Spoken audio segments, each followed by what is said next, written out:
قرآن کی آیت ہے, 29ویں پارے میں بھی ہے, 28 اس میں قد افلح المؤمنون جو سورہ مومنون ہے اس میں بھی ہے کہ اللہ نے فرمایا زوجہ کے علاوہ کوئی بھی راستہ اختیار کرتا ہے فاولئک هم العادون. اور اس میں الفاظ دیکھو, فمن ابتغى وراء ذلک, ذالک جو ہے نا یہ بلاغت ہے, ذالک اس میں اشارہ, جب ہاتھ سے اشارہ کرتے ہیں نا اس وقت کہا جاتا ہے. گویا اللہ تعالیٰ آپ کو آپ کی زوجہ کی طرف اشارہ کر کے کہہ رہے ہیں کہ یہ جو بیوی ہے نا, بیوی کے یہ والا آپشن, اس کے علاوہ آپ کے پاس کوئی دوسرا آپشن نہیں ہے. اشارہ کر دیا. اس میں اور بلاغت ہے کہ یہ اسی میں بند ہے, آپ کے پاس اپنی خواہش پوری کرنے کے باقی تمام دروازے بند. وراء ذلک, اللہ نے فرمایا یہ جو راستہ میں بیان کر رہا ہوں, یہ اشارہ کر دیا, الا علی ازواجہم او ما ملکت ایمانہم. تو بہت زیادہ غلو ہے اس آیت میں, مبالغہ ہے یہ بتانے کے لیے کہ تمام راستے اس کے علاوہ بند ہیں. دوسرا قرآن میں سورہ نور کی جو آیتیں ہیں, وَلْيَسْتَعْفِفِ الَّذِينَ لَا يَجِدُونَ نِكَاحًا, جو نکاح نہیں پاتے, موجود نہیں پاتے نکاح, انہیں چاہیے کہ پاک دامنی کے ساتھ رہیں. وہ یہاں بھی ہے. اور نکاح موجود نہ پانے کا مطلب کیا ہے کہ آپ کی مالی حیثیت ایسی ہے کہ اس کے حساب سے آپ کو کوئی رشتہ دینے کے لیے تیار نہیں ہے. تیسری آیت 5ویں پارے کی ابتدائی آیتیں ہیں, اس میں اللہ نے فرمایا کہ جو آزاد عورت سے نکاح کی طاقت نہیں رکھتا وہ کسی کی باندی سے نکاح کر لے.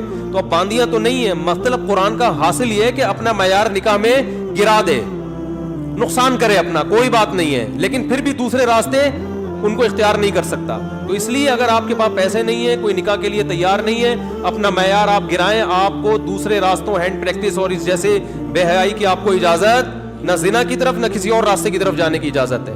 یہ تیسری دلیل ہو گئی کہ نکاح کا معیار آپ کو گرانا پڑے گا اپنا.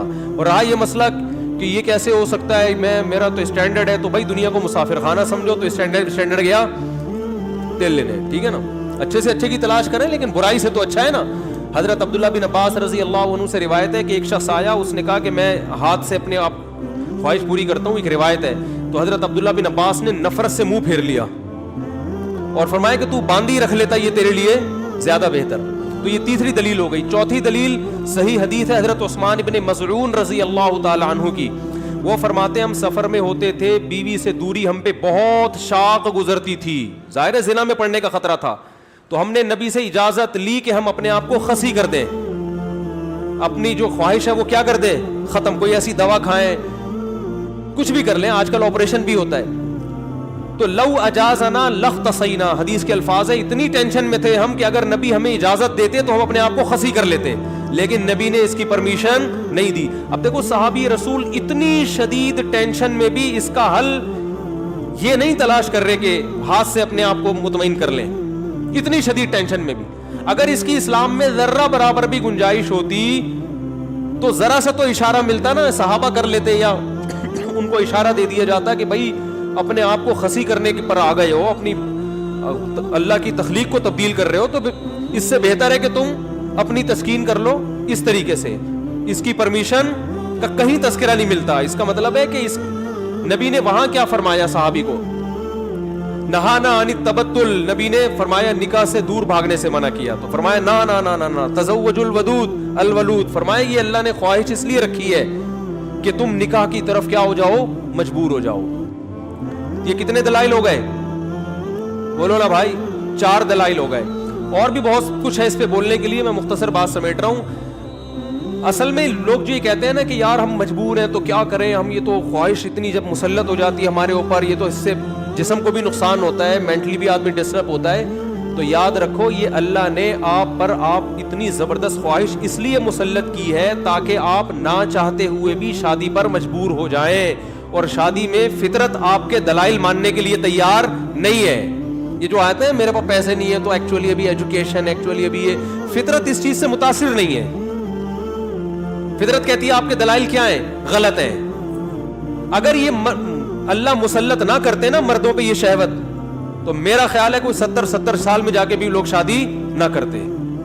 تو قدرت کا ایک نظام ہے, قدرت ایک سسٹم کے تحت لوگوں کو چلانا چاہتی ہے. اس کا فائدہ یہ ہوگا کہ آپ نہ چاہتے ہوئے کم خاندان کی لڑکیوں سے شادی پر مجبور ہوگے, ان کو گھر ملے گا. اگر مجزنی کی اجازت دے دی جائے, مجھے تھوڑی لینگویج صاف استعمال کرنی پڑ رہی ہے, بہت معذرت, مجبوری ہے. اگر اس کی اجازت دے دی جائے تو لوگ نکاح میں کیا کریں گے؟ تاخیر. نقصان کس کا ہوگا؟ لڑکیوں کا. لڑکیاں بھی پھر ہینڈ پریکٹس کریں گی، جو کہ کر رہی ہیں، وہ بھی مجبور ہوں گی. تو اسلام نے آپ پر، اللہ نے آپ کے اوپر یہ شہوت اسی لیے مسلط کی ہے کہ یہ آپ کا یہ آپشنل نہیں رہے نکاح، بلکہ آپ کی باڈی کی ریکوائرمنٹ بن جائے کہ بھئی یہ تو کرنا ہی کرنا ہے. اور اس کا فائدہ کس کو ہوگا؟ عورت کو.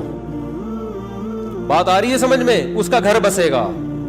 تو اگر اس کی اجازت دے دی جائے بھئی ایجوکیشن کا ہے، ابھی تو تعلیم ہے، ابھی تو ایکچولی تو نتیجہ لڑکیوں کا کیا ہوگا؟ بیڑا غرق ہوگا، جو کہ ہو رہا ہے.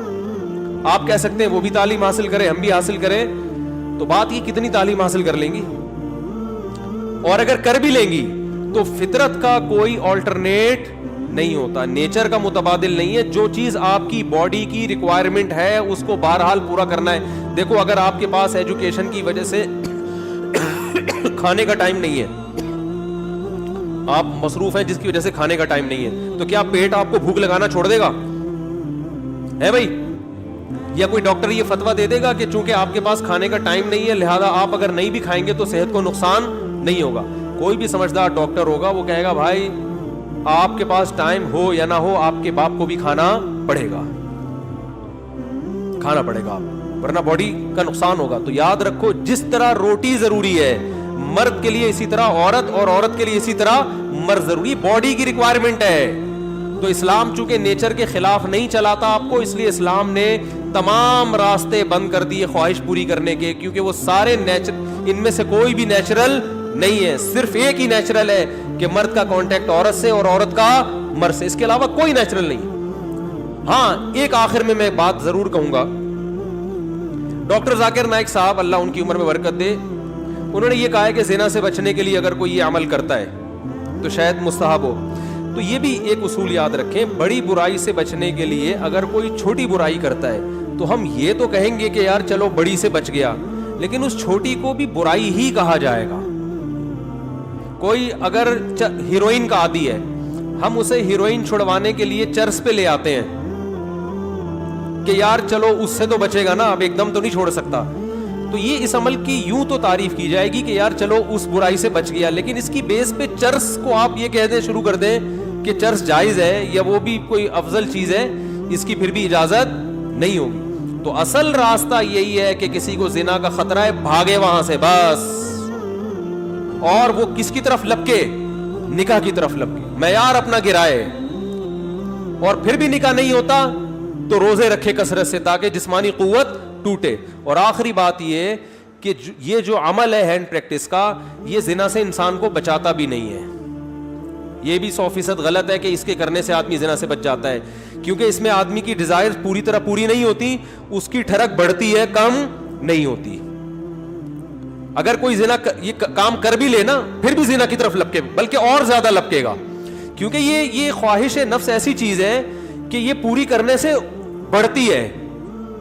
آپ کے جو دل کی خواہش ہے نا، نفس کی خواہش، یہ پورا کرنے سے کم نہیں ہوتی بلکہ بڑھتی ہے. جو اپنے آپ کو روکتے ہیں تو ان میں تو کنٹرول میں رہتی ہے، جو نہیں روکتے ان کی کنٹرول سے باہر ہوتی ہے. یہ تو یہ حل بھی نہیں ہے، یعنی میڈیکلی بھی یہ حل نہیں ہے زنا سے بچنے کا کہ یہ کام کرو. جو جتنے بڑے بڑے زانی ہیں پہلے انہوں نے یہ کام کیا ہے، اس کے بعد جا کے زنا کی طرف گئے ہیں، اور جنہوں نے اپنے آپ کو اس عمل سے بچا لیا وہ زنا سے بھی بچے رہتے ہیں. تو زنا سے بچنے کا جو قرآن میں اور احادیث میں ہمیں طریقہ ملتا ہے، جیسے یوسف علیہ السلام تھے، ان کو عورت نے دعوت دی زنا کی، وہ بھاگے ہیں، بس نکلنے کی کوشش کی انہوں نے وہاں سے. تو اصل حل اس کا یہ ہے. اور آخری بات یہ کہ یہ میں مانتا ہوں بہت سارے نوجوانوں کے حالات سامنے آئے ہیں جو اس لت، اچھا یہ بھی ایک فالٹ ہے اس میں کہ یہ عمل ایک دفعہ ہوتا نہیں ہے. آپ جو نوجوانوں کی ہسٹری جمع کریں نا تو ایسا نہیں ہوتا کہ جس نے ایک دفعہ کیا تو بس زندگی میں ایک ہی دفعہ کیا کہ یار بہت زیادہ مجبور ہو گیا تھا تو یہ عمل کر لیا. نا نا نا نا، جس نے ایک دفعہ کیا وہ دن میں 10 دفعہ بھی کرتا ہے. پھر یہ عمل اس کو ایسی حس اس کی بڑھ جاتی ہے اور ٹھڑک بڑھ جاتی ہے کہ پھر یہ معاملہ اس کے کنٹرول سے باہر نکل جائے. وہ 100 بار توبہ کرے گا، 100 بار توبہ توڑے گا وہ. تو یہ پریکٹیکلی بھی ممکن نہیں ہے کہ کوئی اپنے آپ کو بچانے کے لیے ایک دفعہ یہ عمل کر لیا تو اب سکون میں آ گیا. نا نا نا نا، میرے پاس جو نوجوان آتے ہیں ان کی ہسٹری میں آپ کو بتاؤں وہ کیا کچھ، ایک صاحب کی 2 بیوی. اچھا ہاں یہ بھی بتا دوں، جب یہ لت زیادہ پڑتی ہے تو پھر یہ بیماری شادی کے بعد بھی نہیں چھوٹتی، یہ بھی ذہن میں رکھیں. ایک صاحب, میں نے جو زندگی میں سب سے پہلا فتویٰ لکھا ہے نا وہ کیا تھا, آپ حیران ہوں گے. یہ 1999 میں سوال آیا, ایک آدمی کی 2 بیویاں, اسے نکاح سے پہلے اس کی عادت پڑ گئی, یہی سوچ کے کہ یار ابھی اپنے آپ کو ٹھنڈا کر لیتا ہوں, تسکین کر لیتا ہوں, برائی سے بچ جاؤں گا, یہ ہو جائے گا, وہ ہو جائے گا. شیطان نے الٹے سیدھے اس کو جو ہے نا دلائل دیے, اور کہتا ہے مجھے یہ برائی جب ہو گیا تو چسکا لگ گیا. پھر کہہ رہے پھر جب میں نے نکاح کیا ہے نا, ایک شادی کی ہے تو میری یہ عادت نہیں چھوٹی, دوسری 2 بیویاں اس کی, کہہ رہے پھر بھی نہیں چھوٹی.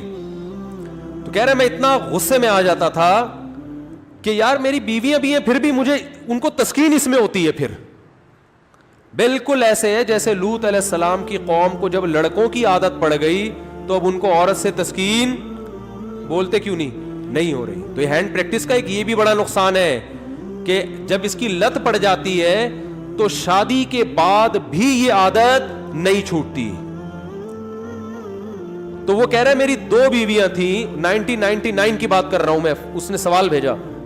تو کہہ رہا ہے کہ میں اتنا مجبور ہو گیا کہ ایک دن میں نے قسم اٹھائی کہ آئندہ میں نے اپنے ہاتھ سے اپنے آپ کو فارغ کیا تو میری دونوں بیویوں کو 3 طلاقیں. کہہ رہے میں نے یہ سوچا کہ شاید اس عمل سے میں اپنے آپ کو روک لوں گا, پھر بھی نہیں رکا, اور پھر بھی یہ عمل کیا, اور ہم نے اس کو فتویٰ دیا کہ آپ کی دونوں بیویاں آپ پر ہمیشہ کے لیے حرام ہو گئی ہیں. تو اب آپ بتاؤ اس پہ کیا گزر رہی ہوگی. تو ہم نے لوگوں کے یہ حالات دیکھے ہیں, تو اس لیے اس قسم کے کلپ سے متاثر ہو کر کوئی بھی شخص ایسی حماقت کرنے کی کوشش بولو بھائی نہ کرے. اور میرا مقصد آپ کو کسی کو مایوس کرنا نہیں ہے. اگر کوئی نوجوان اس بیماری میں مبتلا ہو گیا ہے تو حدیث میں آتا ہے ما انزل اللہ من داء الا انزل له شفاء, ہر بیماری کا اللہ نے شفا پیدا کی ہے. تو مایوس نہ ہو. سب سے پہلے تو وہ نکاح کرے تاکہ معاملہ آگے بڑھے نہیں, کیونکہ اگر نہیں کرے گا نا یہ پھر یہاں تک رکے گا نہیں معاملہ. کیونکہ یہ لڑکے پھر جب یہ کام کرتے ہیں پھر وہ انٹرنیٹ پر فحش فلمیں بھی دیکھتے ہیں, پھر وہ تصویروں کی طرف بھی جائے گا, بد نظری کی طرف بھی, اور پھر یہ بڑھتا رہا, پھر وہ زنا کا متلاشی ہوتا ہے کہاں مجھے موقع ملے. تو اس لیے میرے بھائی اپنے آپ کو روکنے کی کوشش کرنی چاہیے. تو اس کا پہلا اسٹیپ یہ ہے کہ سب سے پہلے آپ یہ عزم کریں کہ میں نے اپنے آپ کو اس برائی سے ہر قیمت پہ دور کرنا ہے. یہ میرا ایم ہے, میرا عزم ہے. اگر آپ ارادے میں ہی ڈھیلے ہیں تو بھائی پھر معاملہ کیا ہو جائے گا, خراب ہو جائے گا. تو پہلے تو کیا کرنا ہے, پکا عزم کرنا ہے. اب دوسرا علاج کے طریقے دریافت کرنے آپ نے. سب سے پہلا کام یہ کرنا ہے کہ انسان کو جہاں برائی کی عادت پڑتی ہے نا وہاں برائی چھوٹتی نہیں ہے. آپ کی کوئی خاص ایسی جگہ جہاں آپ سونے کے لیے لیٹتے تھے اور وہاں پر آپ پہ یہ شہوت کا جنون چڑھتا تھا, تو اپنا ٹھکانہ وہاں سے کیا کر لو, چینج کر لو. رات کو سونے سے پہلے مطالعہ کر کے سو. کوئی اپنے سرہانے کتاب رکھی جائے. جو نوجوان خدا نخواستہ کوئی اس میں مبتلا ہے تو اس کو بتا رہا ہوں میں, اپنے سرہانے کیا رکھیں, کوئی دلچسپ کتاب رکھیں. بستر پہ جیسے ہی لیٹے, جو معمولات ہے نا آیت الکرسی پڑھنا, دعائیں پڑھنا, بستر پہ لیٹنے سے پہلے پڑھ لیں وہ, تاکہ آپ جب بستر پہ جیسے ہی جائیں تو آپ کی سوچ جو ہے نا وہ مطالعے کی طرف چلی جائے. تو فوراً آپ نے کیا کرنا ہے, جیسے ہی سونے کے لیے لیٹے کتاب آپ کے پاس ہونی چاہیے. بستر پہ جاتے ہی آپ اس کتاب کا مطالعہ کرنا شروع کر دیں. انسان جیسے ہی لیٹ کے مطالعہ کرتا ہے اس کو نیند آ جاتی ہے, آپ سو جائیں گے. کیونکہ زیادہ تر نوجوانوں کے پر یہ اٹیک رات کے ٹائم ہی ہوتا ہے. دوسرا کام ہو گیا. تیسرا مسئلہ یہ ہو گیا کہ آپ کسی ڈاکٹر کو بھی بتائیں, ماہر نفسیات کو, لیکن ماہر نفسیات سے کہیں کہ مجھے یہ برائی چھڑوانی ہے. کیونکہ ماہر نفسیات بعض دفعہ اور ڈال دیتے ہیں اس برائی میں. ایسے نفسیاتی ڈاکٹر بھی ہیں, وہ کہتے ہیں اس سے کوئی نہیں, ڈپریشن کا علاج ہے. اور بھائی ساری ڈپریشن کے اور بہت سارے علاج ہیں دنیا میں, وہ علاج وقتی ہے. جیسے سٹا لگانے سے نا وقتی طور پہ ٹھیک ہو جاتا ہے. تو اب یہ بے وقوفی ہے نا کہ سٹے لگا کے ڈپریشن کا علاج, اس سے ڈپریشن بڑھتی ہے, کم نہیں ہوتی. وقتی کم ہوگی, اگلے دن اس سے بڑا اٹیک ہوگا آپ کے اوپر. سارا دن پھر یہی کرتا رہے گا. ایسے ایسے لڑکے آ کے بتاتے ہیں کہ آدمی حیران ہوتا ہے, یار تمہاری ہڈیوں میں اتنا جوس کہاں سے آیا, تم مر کے ختم ہو جاؤ گے اللہ کے بندو. تو وہ یہی کرتے رہتے ہیں ڈپریشن. تو ماہر نفسیات بھی الو سب کچھ سب کو نہیں پتا ہوتا.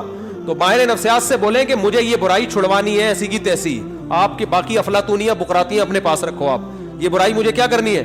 تو نفسیاتی بھی ٹوٹکے ہوتے ہیں, کچھ طریقے ہوتے ہیں. کوئی ماہر ڈاکٹر ہوگا انشاءاللہ آپ کو ایسے طریقے بتائے گا, ایسے ٹوٹکے بتائے گا, ایسی تدبیریں بتائے گا کہ آہستہ آہستہ یہ برائی آپ سے انشاءاللہ چھوٹ جائے گی.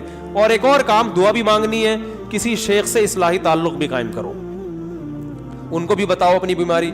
اور ایک اہم ترین بات یہ کہ اپنے آپ کو ایسے نہ چھوڑو, جب بھی یہ گناہ آپ سے ہو آپ نے اپنے اوپر کوئی سزا متعین کرنی ہے. 2 روزے 3 روزے یا 1 روزہ یا 1 ہفتے کا روزہ, یہ سزا دینی ہے اپنے آپ کو. وہ ہر آدمی کا کے حساب سے مختلف ہوتی ہے. صدقہ بھی کرنا ہے, تاکہ اس کا فائدہ یہ ہوگا کہ دیکھو یہ ایک دم نہیں چھوٹتا گناہ, یہ آہستہ آہستہ ہی چھوٹے گا. اس لیے مایوس نہیں ہونا کہ اتنے سارے ٹوٹکے اختیار کیے پھر گناہ ہو گیا, تو پھر شیطان مایوس کرتا ہے بھائی تیرے بس کا کام نہیں ہے. کوئی بات نہیں یار, ٹھنی اس سے ہے دشمنی عمر بھر کی, کبھی وہ دبا لے کبھی تو دبا لے. شیطان کو حضرت مظلوم نے فرمایا کہ کبھی شیطان تجھے پٹک دے گا نیچے, کبھی کبھار تو بھی تو شیطان کو پٹکے گا نا, تو پٹا چلتا رہے گا قیامت تک, کوئی مسئلہ نہیں ہے. تو کیا کرنا ہے, جب بھی یہ گناہ ہو جائے 2 رکعت پڑھ کے توبہ کرنی ہے, اللہ سے معافی مانگنا ہے, اور اپنے آپ کو کوئی سزا دینی ہے صدقہ کے ذریعے یا روزے کے. سب سے بہتر سزا روزہ ہے, صدقے سے اتنا فائدہ نہیں ہوتا, روزے سے اس میں زیادہ فائدہ ہوتا ہے. تو روزہ رکھے, کیونکہ نفس کو خوش کیا ہے تو اپنے نفس کو جب تکلیف دے گا بھوکا پیاسا رکھے تو یہ اس میں نفس کو جو ہے نا آپ کے جو دل ہے اس کی چاہتوں کو چترول لگتے ہیں ٹائٹ طریقے سے روزہ رکھنے سے. تو اپنے من کو خوش کیا نا اس نے حرام طریقے سے, تو روزہ رکھ کے اپنے من ہی کو ٹینشن دے گا یہ. تو روزہ رکھنا بہت زبردست اس کا ایک علاج ہے. تو کیا کرنا ہے, جب بھی یہ جرم ہو جائے تو روزہ رکھ کے اس کی تلافی کرنی ہے. اس کا پھر نہیں بھی چھوٹتا تو ٹینشن نہیں لینی, آپ نے اپنے قوائف پورے کر دیے. اور آخری بات یہ کہ روزانہ ایکسرسائز کا معمول بناؤ. جب آپ صبح جاگنگ کرو گے, شام کو جم جاؤ گے, تو پھر آپ دیکھو گے ڈولے شولے نکل رہے ہیں اور جناب طاقت آ رہی ہے, تو نفسیاتی طور پر انسان پھر غیر اخلاقی سرگرمیوں سے دور ہو جاتا ہے خود بخود, کہ یار میں ایک طرف اتنا اپنی باڈی کا خیال کر رہا ہوں, اسی طرف اپنی صحت کو برباد کر رہا ہوں میں, ہے بھائی اب میری ساری انرجی جو یوٹیلائز ہو رہی ہے تو ناجائز چیزوں میں ہو رہی ہے. تو یہ لاشعوری طور پر جب انسان مفید کاموں کی طرف آتا ہے تو نیگیٹو سوچ اس کی خود بخود, بولتے کیوں نہیں بھائی, کبھی کسی ہیروئنچی کو جم جاتے ہوئے دیکھا آپ نے؟ وہ نہیں جاتا, کہتا ہے ابے جاؤ باڈی کی ایسی کی تیسی, مزہ تو آ رہا ہے نا چھٹا لگانے میں. تو جو جم جائے گا وہ ہیروئن نہیں پیے گا, جو ہیروئن پیے گا وہ جم نہیں جائے گا. تو اسی طرح جم جانے والے بھی اکثر ان برائیوں سے بچ جاتے ہیں, اور اس برائی سے بچنے کا بہت فائدہ ہے دنیا میں بھی آخرت میں بھی. دنیاوی فائدے کیا ہیں وہ پھر کبھی انشاءاللہ کسی اور وقت بتائیں گے, اخروی فائدے تو ہیں ہی بہرحال. لیکن میں نے آپ کو بتایا اس میں مایوس نہیں ہونا, یہ چیزیں جلدی نہیں چھوٹتی. ایک چیز کی لت اگر پڑ چکی ہو تو پھر ٹائم لگتا ہے چیزوں کو چھوٹنے میں, لیکن لڑتے رہنا ہے زندگی بھر. ہتھیار ڈال کے بیٹھنا نہیں ہے کہ نہیں بھائی اب تو ڈاکٹر فلاں نے بھی کہہ دیا تو فلاں ڈاکٹر نے بھی. ایک لڑکے کو ڈاکٹر نے خود اس مرض میں ڈالا ہے, وہ بچتا تھا ان چیزوں سے, ڈاکٹر کے پاس گیا, ڈاکٹر نے کہا کوئی حرج نہیں ہے اس میں کر لو, کوئی میڈیکلی کوئی نقصان نہیں ہے. میڈیکلی بھی نقصان ہے, حقیقت ہے, یہ کہنا کہ میڈیکلی نقصان نہیں غلط ہے, اور ذہنی طور پر تو بہت نقصان ہے. دیکھو لوط علیہ السلام کی قوم جو برائی کرتی تھی اس سے میڈیکلی کوئی نقصان نہیں تھا, لیکن وہ بیچارے نکاح کے قابل رہے نہیں. وہ کہنے ما لنا فی بناتک من حق, اے لوط ہمیں عورت سے نکاح میں دلچسپی ہی ختم ہو گئی ہے. تو یہ کتنا بڑا نقصان ہے کہ نہیں ہے. تو جو لوگ لڑکوں کے عادی ہو جاتے ہیں ان کو عورت میں دلچسپی ختم. اب میڈیکلی تو سب کچھ صحیح ہے, آئرن بھی صحیح ہے اور جناب پوٹاشیم میگنیشیم سب کچھ صحیح ہے, تو باڈی کو تو کچھ بھی نہیں ہوا, کھوپڑی آؤٹ ہو گئی. تو یہ جو حرکت ہے نا ہینڈ پریکٹس, اس سے بھی انسان مینٹلی کیا ہو جاتا ہے, بہت ڈسٹرب ہوتا ہے, جس سے جو نیچرل ایک پروسیس قدرت نے رکھا ہے, خدا نے رکھا ہے, وہ بہت برے طریقے سے متاثر ہوتا ہے اس عمل سے. تو اس لیے اپنے آپ کو ان تمام ایکٹیویٹیز سے بچا کے رکھنا چاہیے. اور پاک دامنی والی زندگی وہ یہی ہے کہ جلد سے جلد, میں تو کہتا ہوں لڑکا بالغ ہو, ماں باپ کو چاہیے فوراً شادی کر دو, اس کی اس طرف اس کو آنے ہی نہ دو. اور اس کے غلط ہونے کی ایک بڑی دلیل یہ بھی ہے کہ جس نوجوان نے دوسروں سے نہ سنا ہو یا بر وقت شادی ہو گئی ہو, وہ کبھی یہ کام نہیں کرتا, اس کا کبھی دماغ جائے گا ہی نہیں. یہ خود اس کی علامت ہے کہ یہ نیچرل نہیں ہے.